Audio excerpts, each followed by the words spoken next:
What's going on, guys? I'm in a turn and getting ready to replace the tailpiece and the P-trap underneath the bathroom sink. And I grabbed one of the tools I've had for a while. Barely use it, but I've used it a few times and the thing works great, and I really should use it more. I'll show you what's going on here. The tailpiece right here that was here originally, slide this over. This thing here is cut too short, so even if it's just barely up in there, I'm barely down here in the bottom of the trap. You can see I lifted up just a little bit, and this thing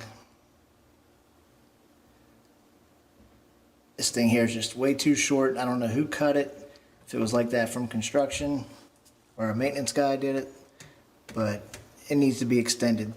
They had this slid up pretty far, and then they had the trap just pulled up so it would stay in there.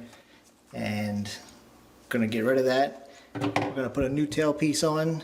We'll get our measurement to where our trap is, and then we'll cut it here with the tool. It's the Ridgid PTEC 3000. It's tailpiece extension cutter. You can see right there we got a marking for 1¼ inch. Put your 1¼ inch pipe in there. You'll have to squeeze the trigger to get the blade to go in. Slide the pipe in, let off, and then once you have your mark, you want to line it up with this arrow. This is for the 1.5 inch, 1¼ inch. So you just squeeze the trigger, slide it down to wherever your mark is on your pipe, let off, and then start spinning around, and you want to go that direction with the arrow there, the one way. But this thing here does great cuts.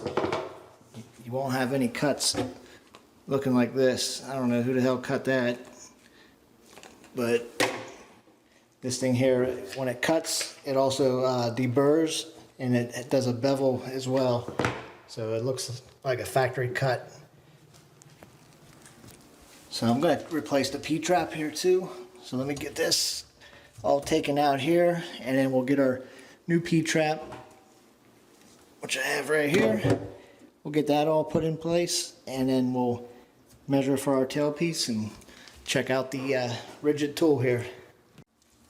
Okay, we got our trap replaced. Now we'll go ahead and measure from our pop-up assembly down to the P-trap here, and this is 2 inches from where the pipe would go in to where it stops, and the tailpiece will also go up 2 inches on this pipe as well. So from the bottom up to this, that's 6 inches, and then you can add 2 more. That's the highest that will go up on the pop-up assembly, which take us to 8. So we can cut our tailpiece here 8 inches, and which that would be including this part here as well, this here. So we actually want to go 6 inches down from here. Okay, now that we have our measurement of 8, and I said I'm going to cut it 7.5. I like to go a little bit shorter because we know this is 2 inches right here.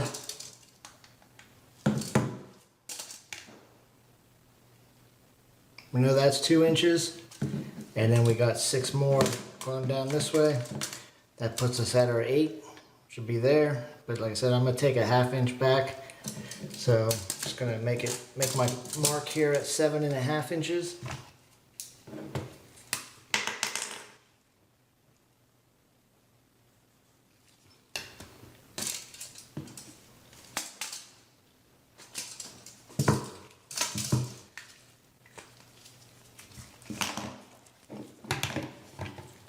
Okay, here's our tool. Now we want to use the 1.5 inch side, which is the bigger outside one. That's what our pipe is here, but now the pop-up assembly is 1.25 inch. So when we go to slide this on there, we're going to have our little, inside the nut here, our ring or seal is going to have to reduce down. This is 1.5 inch to 1.25 inch seal, and this one here is just straight 1.5 inches. You can see the difference. So we'll have to use this one. Alright, we got our mark. We hit the trigger. And then we'll slide this on. And I'm still holding the button in so the blade doesn't come out. And then what you want to do is find your mark, which right there it is. Get it lined up on the arrow. Just like that. Can let off. Now you just want to go ahead and spin it forward. You don't have to hold the button in or anything like that. And we'll see how nice of a cut this is.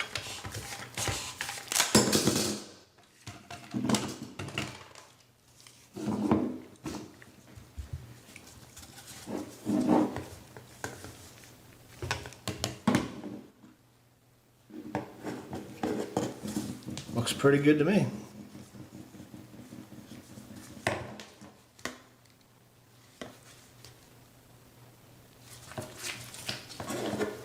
Looks like a factory cut.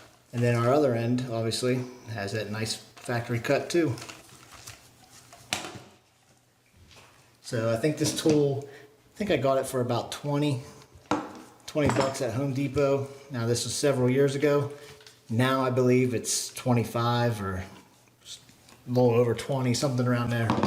But you see the difference in cuts. This is somebody using a saw, and this is this tool. Nice professional job. You can see the beveled edge around there.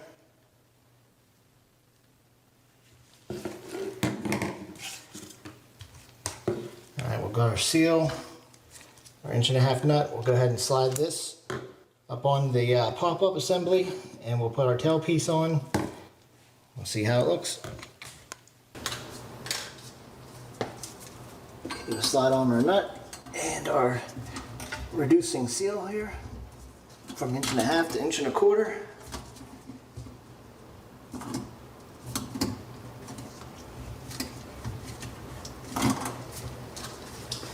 Okay, now we got our tailpiece that we cut.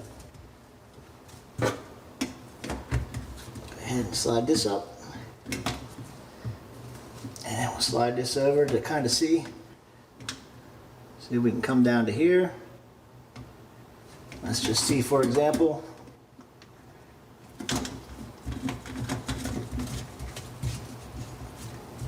so you want your pipe to be basically down here at the bottom of this line, and I would just lift this up just a little bit to tighten it up. That way it has some nice fall going backwards. Now I'll leave the nut right where it's at and just unthread this. Now you can see how much of that pipe is inside of here. Before it was just barely catching on there. So now we'll go ahead and unthread the other nut here for the trap. Tailpiece on. Snug that up real good. Grab another nut.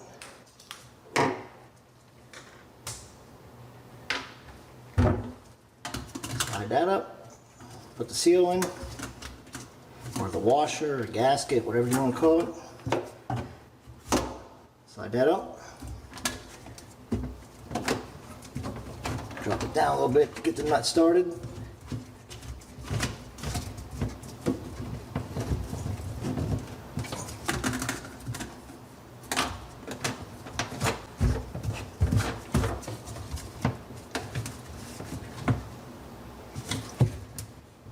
Go around, check them all, make sure everything's nice and snug.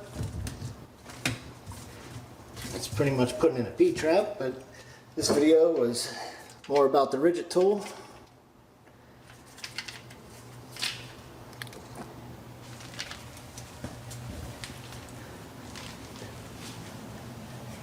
So yeah, Home Depot, $20–25 range. The PTEC 3000. Cuts 1.25 inches, 1.5 inches extension pipe for your faucets. Alright, well, thanks for watching, and I'll see you on the next one.